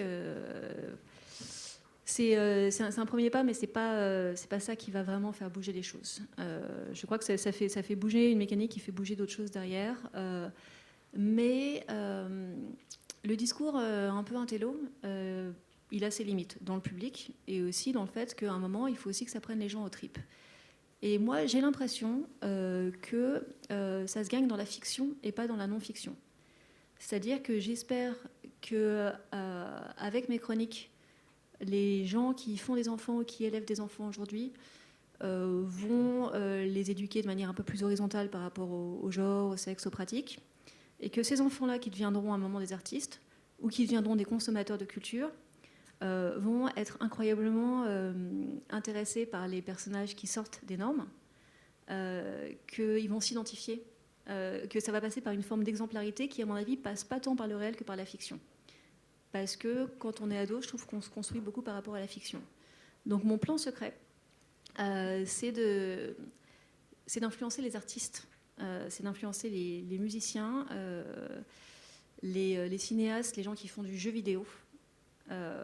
Parce qu'il y a aussi le truc du personnage qu'on joue. Et si on arrive d'un seul coup à dire je suis un homme et je prends un personnage de femme, ben mine de rien, quand moi je jouais aux jeux vidéo et que j'avais 15 ans, jamais mes copains ils auraient joué avec une femme. Évidemment que non, alors que toutes les nanas jouaient avec des personnages de mecs, mais parce qu'aussi on n'avait pas le choix. Comme autre corde à mon arc, et je disais effectivement bien sûr la politique, l'associatif, vraiment l'éducation. Je crois, moi, pour la sexualité spécifiquement, qu'il faut absolument que le female gaze, donc que le regard féminin hétérosexuel, sorte de son silence, mais des fois mortel. Donc j'ai écrit plein d'articles, mais plutôt chez GQ, depuis 2013, sur le fait que quand on demande à des femmes plasticiennes, enfin quand on regarde ce qu'elles font en fait en peinture, en illustration, quand elles traitent de l'érotisme, elles peignent et dessinent des femmes nues, des autoportraits, des femmes se masturbant, des femmes entre elles. C'est-à-dire que même chez ces femmes-là, il y a encore le truc du fait qu'un corps de femme est plus beau qu'un corps d'homme, pour tout un tas de raisons qui sont absurdes, genre le corps d'une femme c'est plus courbe. Et j'ai donc fait des espèces d'appels aux artistes qui n'ont pas du tout été entendus, pour dire que si on est une femme qui désire des corps d'hommes, alors pourquoi diantre est-ce qu'on ferait encore des corps de femmes qui sont peints et sculptés depuis des millénaires et qu'on n'irait pas avec nos tripes, avec notre désir, dire mais ça c'est beau. Aussi parce que les hommes ils en souffrent après. Et t'as tous les gens, tous les incels qui font des attentats terroristes, mais même mes lecteurs et même, je sais pas, mon copain, peuvent me dire mais moi on me fait jamais de compliments sur mon physique, moi on me dit jamais que je sens bon, que je suis désirable, qu'on a envie de moi. Aussi parce qu'il n'y a pas d'atmosphère culturelle qui permet d'en parler. Et c'est la responsabilité aussi, donc là pour un truc très pictural, des femmes artistes de représenter des corps d'hommes et de dire qu'on les aime. Instant angélisme. Voilà. Mais je crois vraiment que c'est très important. Très important. Parce que du coup, on casse l'asymétrie de désir entre hommes et femmes. Parce que, évidemment, l'argument, c'est toujours « Ah bah, les femmes, elles n'ont pas suffisamment de désir, donc on peut le transgresser, comme c'est pratique. » Parce qu'on a tellement intégré en tant que femme le fait que seul notre corps soit désirable, que déjà, on est complètement sur un piédestal, mais qu'ensuite, il y a une espèce d'angle mort dans le désir où on se dit « Mais on trouve que les femmes sont plus belles et on couche avec des hommes ?» Ouais, enfin, tout ça, évidemment, dans un contexte hétéro, c'est quand même complètement aberrant. Parce qu'il y a un angle mort. Et ça, là, c'est un gros chantier. Et c'est un chantier plutôt sympa à entamer.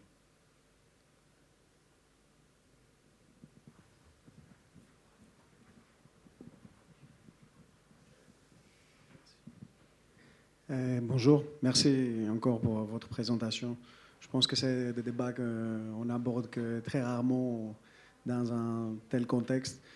Et vous avez proposé une explication de ces attaques à des articles sur la sexualité ou éventuellement le fait qu'on ne parle pas suffisamment de la sexualité, en disant qu'éventuellement il y a des personnes qui veulent défendre la norme la norme sur la sexualité, ce qui les rassure. Je me demande si une autre raison serait liée au fait que les hommes en général ne parlent pas entre eux sur leur sexualité. Au moins, je pense, j'observe que les femmes parlent beaucoup plus. Et éventuellement, il y a aussi une peur des hommes de parler entre eux ou plus généralement avec d'autres personnes de leur sexualité. Alors du coup, cette partie, disons, des attentes ou des espoirs ou des craintes est là, mais il n'y a pas nécessairement l'éducation nécessaire à l'école, à la maison, à la société pour mobiliser ces gens-là qui auraient l'intention de parler et d'améliorer leur vie sexuelle. Alors du coup, peut-être ce n'est pas nécessairement que des personnes qui essayent de faire persévérer une norme sur la sexualité, mais il y a aussi le manque d'éducation et la crainte surtout des hommes. On le voit aussi dans la fiction, parce qu'on a plein de films présentant des femmes qui parlent de leur sexualité, qui font aussi des chiffres, mais à ma connaissance, je ne connais pas de séries impliquant activement des hommes ou des films où on a des hommes parler entre eux de leur sexualité. Merci. Alors, tout à fait. Je pense qu'il y a un million de raisons pour lesquelles les hommes se sentent moins habilités des fois à parler. C'est-à-dire qu'ils ont beaucoup plus de choses à perdre que les femmes. Si on est une femme et qu'on est nul en sexe, mais nul, on ne sait rien faire. En fait, c'est valorisé, parce que dans ce cas-là, éventuellement, on sera une jeune vierge qui n'aurait jamais ouvert un livre parlant de sexualité. Et ça, c'est très bien, c'est très désirable. Parce qu'évidemment, l'avantage de l'incompétence, c'est qu'on peut en profiter. Et c'est toujours un petit peu ce qui ressort sur ces discours de j'aimerais bien trouver une nana belle, mais qu'elle ne le sache pas. Ce qui, évidemment, fait que comme, quand on n'a pas conscience de sa valeur, on ne peut pas la défendre. Pour les hommes, c'est évidemment compliqué de parler de sexe, parce qu'eux, ils doivent être compétents. Pas forcément pour faire plaisir à leur partenaire, mais ils doivent être compétents devant les autres hommes, parce que, notamment, quelque chose comme la dureté du pénis va représenter la dureté de la personne.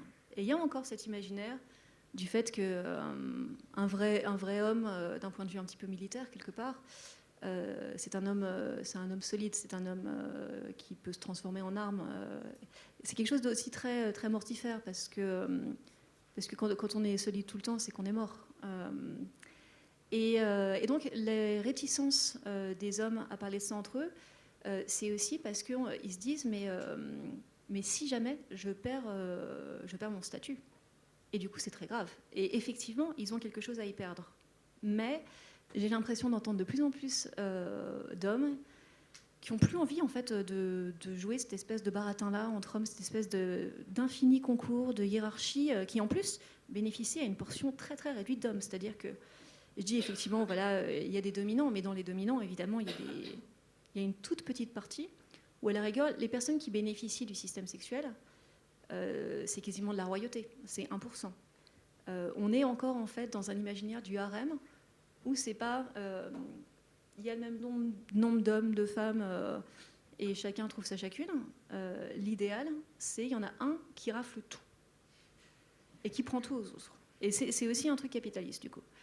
Donc là, c'est effectivement des changements qui sont très profonds. Mais là, il faut que ça vienne des hommes, en fait. À un moment, là, moi, je faisais partie, pour MeToo, des personnes qui auraient voulu que les hommes parlent plus. Et je sais que beaucoup se sont tus, par respect, pour laisser les femmes parler. Oui, je pense que les deux versions se valent autant l'une que l'autre. Là, c'est quand même aux hommes de se libérer eux-mêmes. C'est-à-dire qu'on ne peut pas indéfiniment les prendre par la main et leur dire quoi faire. Parce qu'il y a quand même ce truc-là de dis-moi quoi faire, dis-moi comment séduire, dis-moi comment être, dis-moi comment m'habiller, dis-moi comment faire l'amour. Ça va. Faut aussi faire un pas en avant et faire sa part du boulot.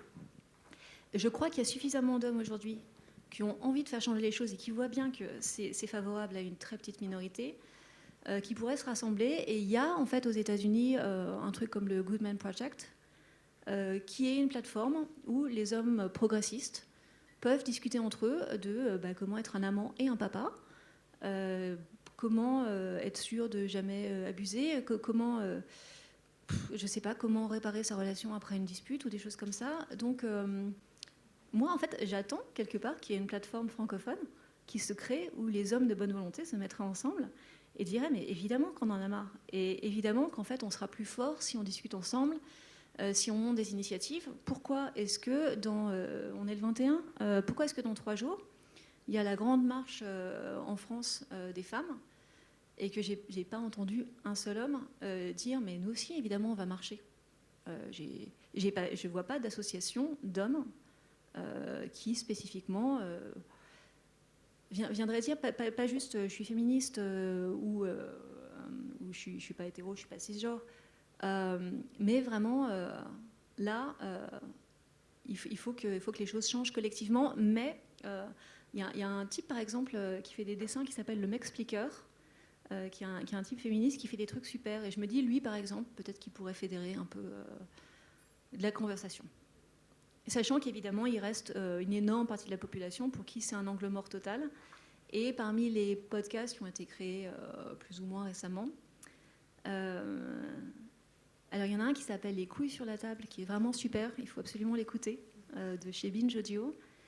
Et il y en a un qui est produit par mademoiselle.com, dont je ne me rappelle plus le nom, mais qui est produit par mademoiselle.com, où c'est des hommes qui viennent raconter pendant 1 heure leur rapport à la masculinité.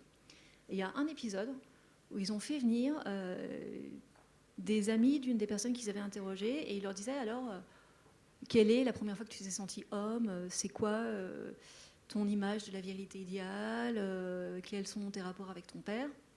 Et c'était le silence total, c'est-à-dire que ils disaient mais je me suis jamais posé la question. Donc oui, ce qui revient à ce que vous étiez en train de dire, effectivement, éduquer, mais peut-être juste discuter en fait, parler. Merci beaucoup pour cette présentation, c'est vraiment passionnant. On vous écouterait parler pendant des heures. Ouais, et puis je pourrais en plus, donc il ne faut pas me laisser faire. Par rapport, pour rebondir sur ce que disait la personne juste avant, et elle a évoqué le terme de peur, mais moi, ce que vous avez montré de toutes ces réactions très haineuses et très colériques, en fait, pour moi, derrière, je sens une grande peur. Enfin, il y a un élément de peur et même de panique, en fait, qui se manifeste et qui est très palpable. Et il y a une hypothèse que vous évoquez pas vraiment, c'est peut-être aussi celle des complexes, en fait, de toute une série de complexes que vous évoquez par rapport au corps, par rapport à la peur de se comparer et de se sentir pas à la hauteur de cet idéal masculin, etc. Donc ça, je pense que c'est quelque chose d'assez palpable, et c'est plus une réflexion. Et puis il y a aussi quelque chose que vous avez évoqué sur l'obsession du pénis, qui a été beaucoup dans toutes les études critiques sur les masculinités, il y a vraiment toute une série de travaux sur cette sexualité presque obsessionnelle autour cette fixation obsessionnelle sur le pénis, sur l'érection, et qui est à la fois qui provoque de l'obsession, le souci de la performance, et en même temps qui est associé à une grande inquiétude permanente, une anxiété permanente. Et ça, c'est vraiment un espèce de couple obsession et anxiété qui se sent dans un certain nombre des commentaires que vous avez, un certain nombre, manifestement beaucoup des commentaires que vous recevez. Complètement d'accord, et je pense que ça c'est aussi un truc qu'on pourra gagner par la fiction, parce que dans les représentations, effectivement, on voit quand même plutôt des gens qui font l'amour, qui sont jeunes, qui sont valides, tout se passe très bien. À mon avis, le jour où on verra James Bond débandé, et pas seulement se faire massacrer les testicules, scène magnifique, là effectivement on aura énormément avancé. Parce que du coup les gens ne se comparent pas avec le réel, donc c'est encore ce mouvement de balancier de les gens veulent les chiffres, veulent qu'on leur donne la norme, mais pour ensuite la contester parce qu'ils ne sont pas contents, parce qu'évidemment personne n'est une moyenne statistique, et encore il y a par rapport à cette question des chiffres, du coup une question obligatoirement de performance, et c'est ma chronique de dimanche dernier ou de celui d'avant. Cette performance, elle n'est pas seulement sexuelle, et donc cette performance sexuelle-là ne serait évidemment valable que pour les hommes. Elle se joue aussi au niveau physique, notamment pour les femmes, c'est-à-dire que La bonne amante, à la rigueur, elle peut ne rien faire, ça peut être la fameuse étoile de mer, tant qu'elle est belle. Et évidemment, si jamais on montre d'autres sexualités, on ne va pas les normaliser. Et si c'est pas normal, ça va devenir anormal, éventuellement pervers. Du coup, on n'en parle pas non plus avec ses amis. Et chacun a l'impression que les autres font mieux. Et d'ailleurs, les gens surestiment le nombre de rapports sexuels qu'on a. De beaucoup, les gens disent « Oh, la moyenne, c'est 1 ou 2 rapports par semaine. » N'importe quoi, c'est 1 tous les 15 jours. Les gens, plus de 50% des Français surestiment la durée d'une pénétration vaginale. Et il y en a quand même une solide partie qui pense que ça fait plus de 20 minutes. Mais ça veut dire que si on est, j'exagère, on est à 49%, mais disons qu'on est quand même quasiment sur une moitié de la population qui imagine qu'en fait c'est mieux dans le champ du voisin, que l'herbe est plus verte ailleurs et que du coup ils font mal. Et s'ils font mal, ils ne peuvent pas en parler. Et la télé n'aide pas. Et la fiction n'aide pas, et la littérature n'aide pas. D'où pour moi, vraiment, le fait de pouvoir inspirer des artistes. Si je pouvais.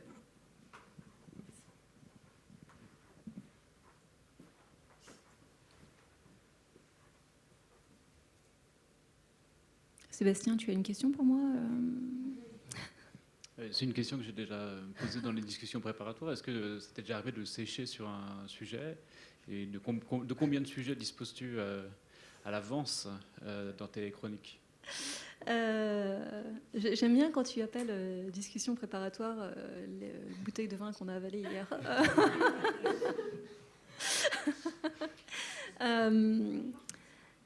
Les gens me demandent très souvent comment est-ce que je fais pour trouver des idées. Comme si en fait la sexualité, il y en avait une boîte et puis à un moment t'as fini de manger les bonbons et il n'y en a plus. Il se passe tellement de choses, mais tellement de choses. C'est pour ça que d'ailleurs chez GQ, mon article du dimanche, c'est toujours une revue de presse des trucs dont j'ai pas eu le temps de parler. Mais cette revue de presse, c'est évidemment une portion infime de ce que j'ai vu passer. Parce que entre les universités, en sociologie, en études de genre, en sexo, qui sortent surtout en ce moment des tripotées de chiffres et d'études, alors elles sont plus ou moins sérieuses. Les marques, évidemment, qui font leur promotion en disant moi, mon application de rencontre mythique, machin, sur 2000 personnes, il y en a 35% qui veulent faire l'amour avec le maître nageur. Parce qu'ils savent que ce sera pris dans la presse. Et moi, en plus, j'avoue, j'adore ce genre de chiffres. Donc, je suis bien la première à propager des statistiques pourries. Donc, évidemment, il y a des livres qui sortent. Il y a des philosophes en ce moment qui publient énormément. Il y a les historiens. Tout ça se passe dans une multitude de pays et j'ai la chance d'avoir un accès des fois direct non seulement à la presse, ce que tout le monde a, mais aussi à des personnes qui vivent sur place et au temps d'un dîner, je peux leur demander mais toi tu penses quoi de telle ou telle chose, et ils ont un point de vue complètement différent du mien et je grandis évidemment non pas avec les gens qui sont de mon avis mais avec les gens qui me dérangent, qui me perturbent un peu. Donc, entre les livres, les chiffres, la culture, évidemment, les faits divers, la politique, il y a un espèce de flux constant de sujets qui sont tous plus intéressants les uns que les autres. Et par exemple, il y a plein de sujets que je ne traite pas du tout parce que je n'ai pas l'énergie et le temps de tout voir. Et notamment, alors que je viens de dire qu'il faut gagner par la fiction, je ne traite jamais de fiction. Parce que ce serait trop. Si vous voulez prendre mon job côté fiction, il est libre, du coup. Et donc, j'ai toujours plein d'articles d'avance, aussi parce que je pourrais tomber malade et que je suis incapable de rendre un article en retard. Donc là, sur les chroniques du Monde, il y en a 3 d'avance. Et j'ai des fichiers d'articles, des fois à moitié écrits, que je peux reprendre en fait, des années après en me disant... ah là, cette réflexion-là, je l'avais interrompue à tel endroit parce que je manquais de données ou parce que je ne trouvais pas la fin de la pensée. Puis d'un seul coup, ah, ça y est, c'est bon, c'est le bon moment. Donc je ne vais pas être à court d'idées à aucun moment. Voilà. Tant mieux. J'avais une deuxième question sur les supports, parce que dans les 15 dernières années, tu as fait des podcasts, de la radio, de la presse écrite, magazine, presse quotidienne. Entre tous ces différents, entre le son, l'image, l'écrit, est-ce que c'est, quel est le support qui t'a paru le plus adéquat au discours que tu produisais? Pour l'instant, tous sauf la télé, mais c'est facile à dire, j'ai jamais fait de télé, parce que je suis pas assez jolie. Et c'est vrai, hein, en fait, on m'a demandé plusieurs fois, et ils disaient ah ouais non, par contre c'est pas possible. Donc on m'a demandé de faire nègre pour des filles plus jolies. Et de toute façon, c'est très difficile de parler de sexe en télé, donc c'était des pilotes qui n'ont même jamais été diffusés. Je trouve que la radio c'est vraiment bien parce que y a plein d'illustrations sonores qui rendent vraiment les choses très vivantes.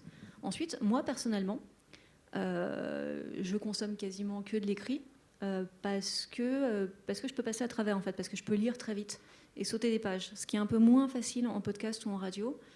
Je sais bien qu'aujourd'hui, il faudrait, pour acquérir une notoriété fabuleuse, passer sur YouTube et faire des vidéos. Mais c'est pas un truc que moi je consomme parce que je peux pas aller plus vite, parce que c'est pas moi qui définis quel est le rythme de lecture. Et voilà. Et une fois encore, l'art, absolument. C'est-à-dire non seulement effectivement peut-être le son et le papier, mais tout ce qui se passe dans les musées, tout ce qui se passe au cinéma, voilà. De toute façon, il faut tout faire. Voilà, il n'y a pas de, il y a pas le choix. C'est une question à laquelle je connais un petit peu la réponse. Ça t'a jamais tenté de devenir sexologue, de faire payer des consultations? Est-ce que tu as des demandes dans ce sens et peut-être pourquoi tu ne sautes pas le pas? Alors effectivement, j'ai régulièrement des personnes qui me demandent de régler leurs problèmes relationnels ou sexuels et qui éventuellement me proposent beaucoup d'argent parce qu'en fait, c'est vachement bien payé en fait par rapport aux journalistes. Mais d'une part, je ne suis pas sexologue, je n'ai pas fait d'études de médecine, j'ai fait des études de journalisme, je ne suis pas psy, je ne suis pas thérapeute, je ne suis même pas... je ne sais rien faire en fait.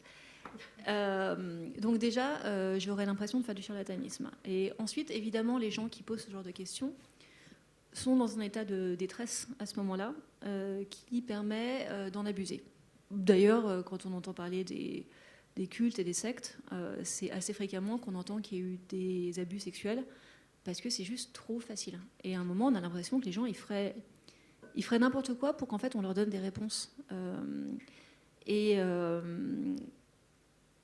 il y a cette tentation du mal, là, la tentation de devenir gourou. Et il n'en est évidemment pas question par honnêteté intellectuelle et aussi parce qu'il y a des limites à l'avidité, des fois. Alors, quand on te pose la question, on t'a déjà posé plusieurs fois, est-ce que tu penses que tu fais changer les choses? Tu as une réponse assez modeste en disant peut-être d'1 millimètre, ou il ne faut pas exagérer, il ne faut pas être trop optimiste. En même temps, est-ce que quand même ça fait 3 ans que tu as cette chronique qui te donne une plus grande visibilité, en tout cas auprès d'une certaine population. Est-ce que tu as quand même des indices que tu as pu, sinon changer la conversation, comme on dit, ou au moins, disons, contribuer ou accompagner un changement de conversation par rapport à il y a 3 ans quand tu as commencé? Non. C'est-à-dire que le fait que la chronique existe, à la rigueur, est parfois plus importante que le contenu des chroniques. C'est-à-dire qu'à la rigueur, la légitimité et la prise au sérieux du discours est plus intéressante que ce que je raconte, parce que aussi les pratiques elles-mêmes, les interactions entre les gens, entre les genres, ça ne se change pas vraiment en 3 ans. Je ne suis même pas sûre que ça se change en 30. Donc c'est pour ça que je suis un peu obligée de faire la réponse humble, pas parce que je suis humble, parce que je ne suis pas du tout, mais parce que je pense vraiment que c'est pas tout est joué avant 5 ans. Mais je m'adresse en fait par répercussion à la génération qui va venir, voire à celle d'encore après. Parce que honnêtement, je pense que pour les gens qui ont notre âge dans la salle, non, c'est pas tout est foutu, hein, mais on a déjà pris des réflexes qui sont très solidement implantés. On a des manières de réfléchir qui sont spécifiques. Et même moi, j'ai beau parler de ça tout le temps, évidemment que j'ai des réflexes sexistes tout le temps. Enfin, non, pas tout le temps, mais ça peut m'arriver de me dire « Oh là là, c'est une nana à la caisse, ça va prendre diplôme, quoi. » Donc, et ça fait 25 ans que je milite. Donc, et j'ai grandi dans une famille féministe. Donc, j'ai absolument aucune excuse. C'est pour ça que je suis obligée d'être un peu conservatrice sur mes grands espoirs. C'est-à-dire qu'à la fois, il ne faut pas rien faire en se disant « Ah bah, les choses vont se résoudre par elles-mêmes. C'est le fameux argument de « faut pas lutter pour l'égalité salariale ». Parce que de toute façon, elle régresse et quelqu'un avait fait le calcul et ça régressait dans 150 ans.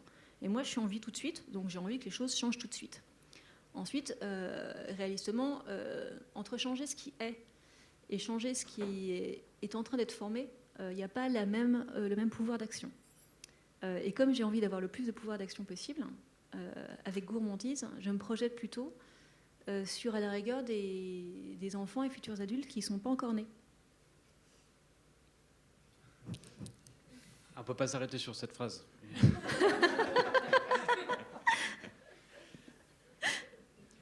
On a encore peut-être la place pour une dernière question, s'il y en avait une.